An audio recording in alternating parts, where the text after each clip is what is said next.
Cet album de 50 Cent, avec une tête de lion bien chum sur la pochette, c'est le plus gros flop de sa carrière. Un tel échec qu'il en a jamais ressorti depuis. Et pourtant, la légende raconte que ce projet lui aurait rapporté près de 100 millions de dollars.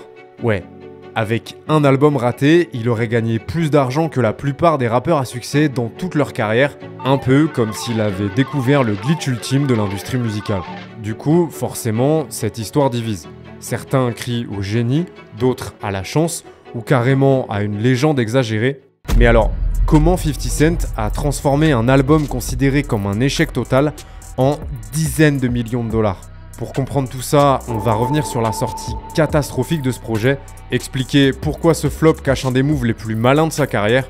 Mais avant ça, il faut qu'on parle du contexte chaotique derrière la production de cet album, et vous allez voir, 50 était dans un sacré bourbier. Ok, l'histoire commence le 13 mars 2010 en Norvège. Alors oui, vous vous demandez probablement pourquoi 50 Cent est venu se les cailler dans le pays d'Erling Haaland. Il est en pleine tournée internationale. Et à l'occasion d'une interview qu'il donne à un journal local, il fait une annonce assez surprenante. Pour mon prochain album, il faudra s'attendre à tout. J'ai pas envie de m'enfermer dans une case. Je travaille sur un projet qui sera dans un style totalement différent de ce que j'ai l'habitude de faire. Il se trouve qu'à ce moment-là, 50 s'est mis en tête de faire un album inspiré par les sonorités Eurodance. Pour les moldus comme moi qui savent pas trop à quoi ça correspond l'Eurodance, j'ai fait une recherche sur Google et apparemment, sur la fin des années 2000 et début des années 2010, l'Eurodance, c'est ça.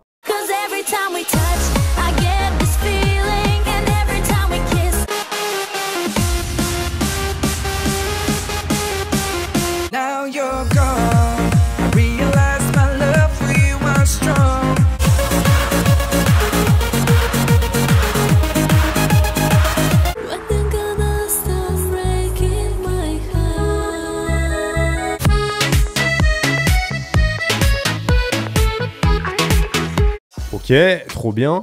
Le truc c'est que c'est difficile d'imaginer 50 Cent sur ce genre musical-là. 50, c'est littéralement la quintessence du gangsta rap.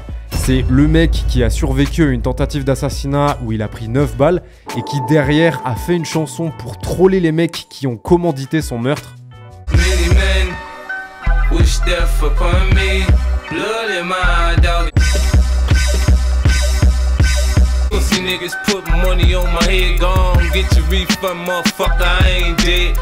Du coup, pourquoi se diriger vers l'Eurodance?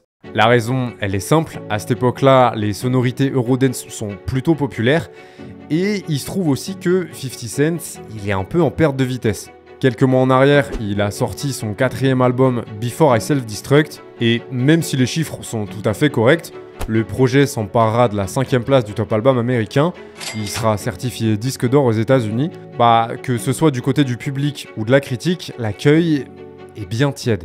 Cet album-là, c'est du gangsta rap, assez sombre, plutôt agressif, comme ce que 50 a l'habitude de faire, mais cette fois-ci, ça prend pas trop. C'est le genre d'album que t'écoutes 1 ou 2 fois, puis que tu ranges quelque part et qui finit par prendre la poussière.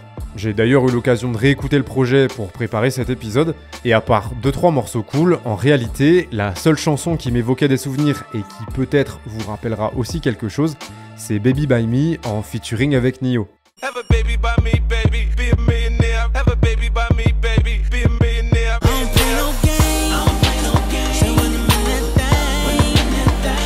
Le truc c'est que quand tu regardes les 3 albums de 50 Cent qui précèdent, il y a un nombre incalculable de giga-hits qu'absolument tout le monde connaît. J'ai même fait le test avec ma daronne qui écoute du ABBA, tous les extraits qui arrivent elle les avait.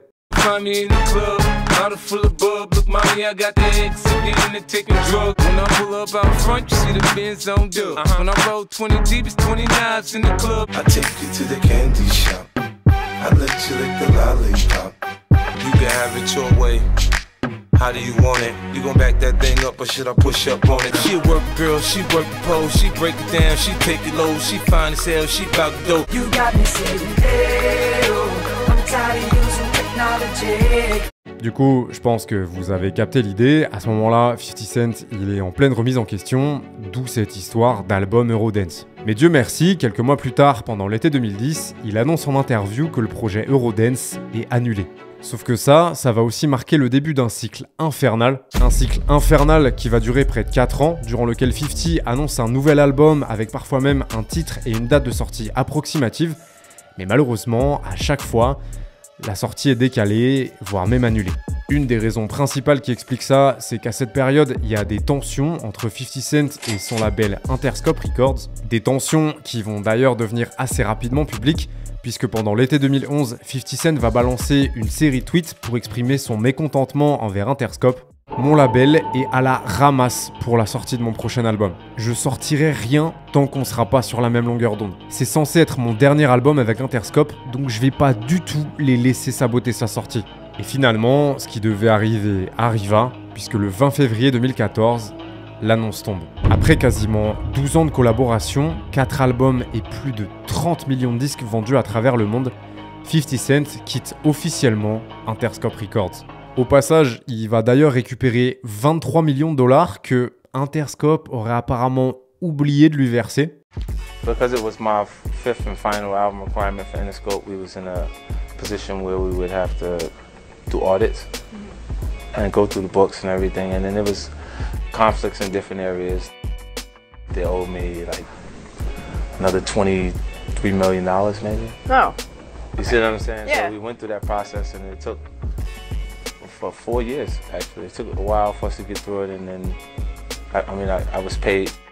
50 Cent est désormais libre de tout contrat. Ses prochains projets sortiront via son propre label indépendant G-Unit Records. Le truc, c'est que ça fait près de 5 ans qu'il n'a pas sorti d'album. Le dernier en date a pas forcément marché comme il l'espérait. Du coup, 50, qui pourtant est d'un naturel plutôt confiant, bah là, il transpire.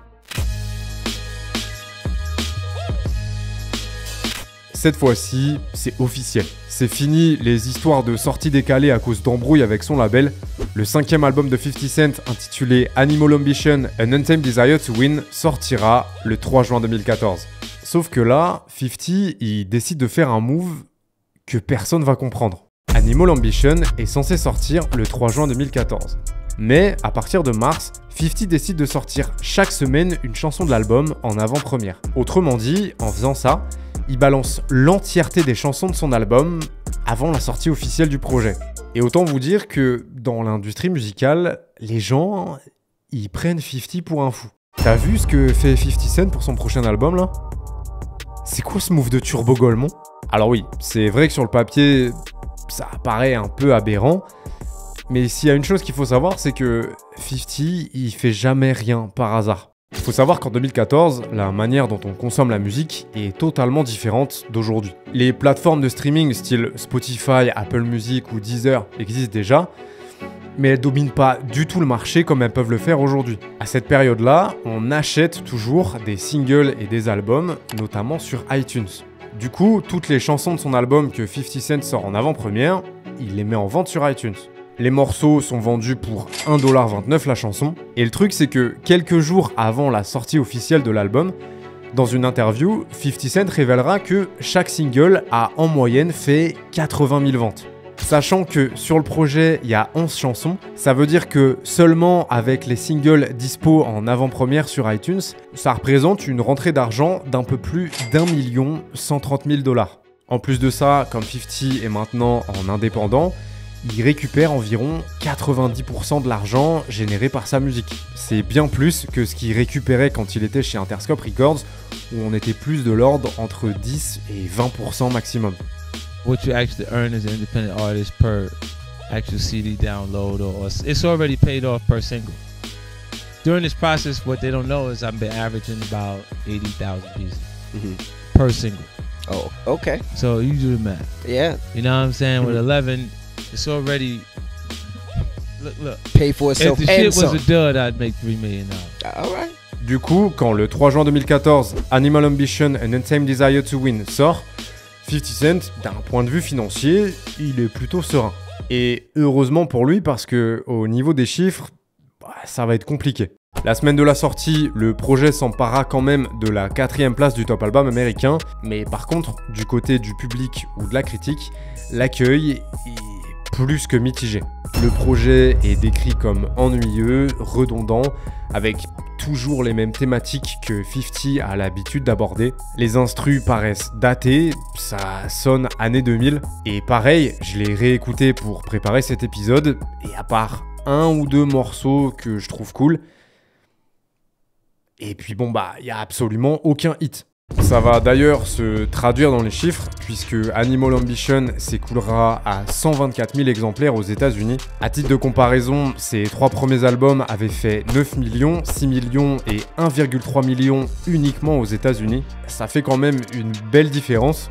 On est effectivement sur un flop, le plus gros flop de sa carrière. Mais du coup, est-ce que quand 50 annonçait que dans tous les cas, il ferait 3 millions de dollars, il avait raison?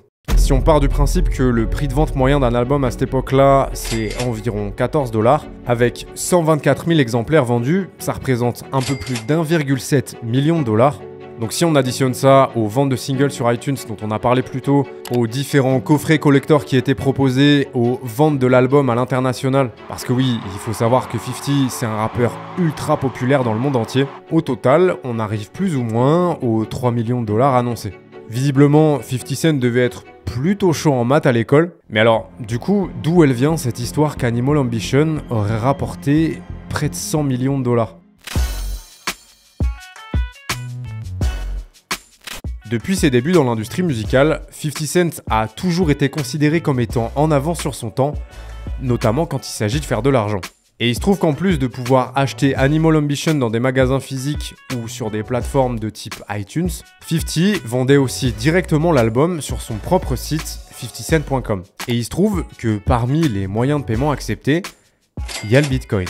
Alors oui, je sais, aujourd'hui ça paraît pas du tout révolutionnaire, mais je peux vous dire qu'en 2014, c'était une dinguerie.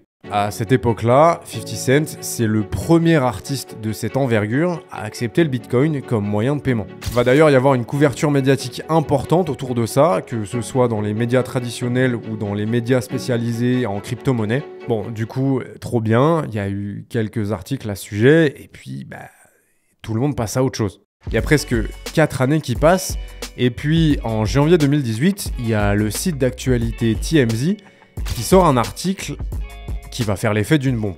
D'après leurs sources, grâce à Animal Ambition, 50 Cent aurait empoché 700 bitcoins. 50 Cent va d'ailleurs relayer l'article sur ses réseaux et flex au passage, parce que déjà à la sortie de l'album en juin 2014, avoir 700 bitcoins, ça représente une belle somme, on est près de 470 000 $. En 2025, 700 bitcoins, c'est à peu près 87 millions de $. Ce qui veut dire que si pendant tout ce temps, 50 a gardé ses bitcoins et qu'il n'a rien revendu, son album qui est de très loin celui qui a le moins marché et qui du coup est le plus gros flop de sa carrière, lui aurait rapporté quasiment 90 millions de $. Mais malheureusement pour lui, c'est pas aussi simple que ça.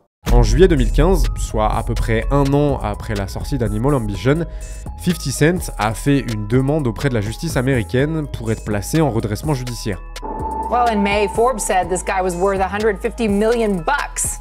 But now 50 Cent doesn't have 2 quarters to rub together, at least if you believe his bankruptcy filing. À cette période, il est endetté d'un peu plus de 32,5 millions de $ à cause de démêlés judiciaires. Du coup, il dépose cette demande de redressement judiciaire à la justice pour pouvoir restructurer ses activités et rembourser ses dettes. On est quand même sur des dettes de plus de 32 millions de $, mais en un peu moins d'1 an et demi, il va réussir à les rembourser. Le truc, c'est que quand au début de l'année 2018, TMZ sort son article comme quoi 50 Cent serait riche en Bitcoin, du coup, la justice américaine demande des comptes à 50 parce que il les avait pas prévenus. Monsieur 50 Cent, quand en 2015, vous avez fait votre demande de redressement judiciaire auprès de la justice, vous nous aviez dit que vous étiez endetté à hauteur de plus de 32 millions de $. Comment ça se fait que vous nous ayez pas mis au courant que vous étiez millionnaire en Bitcoin ?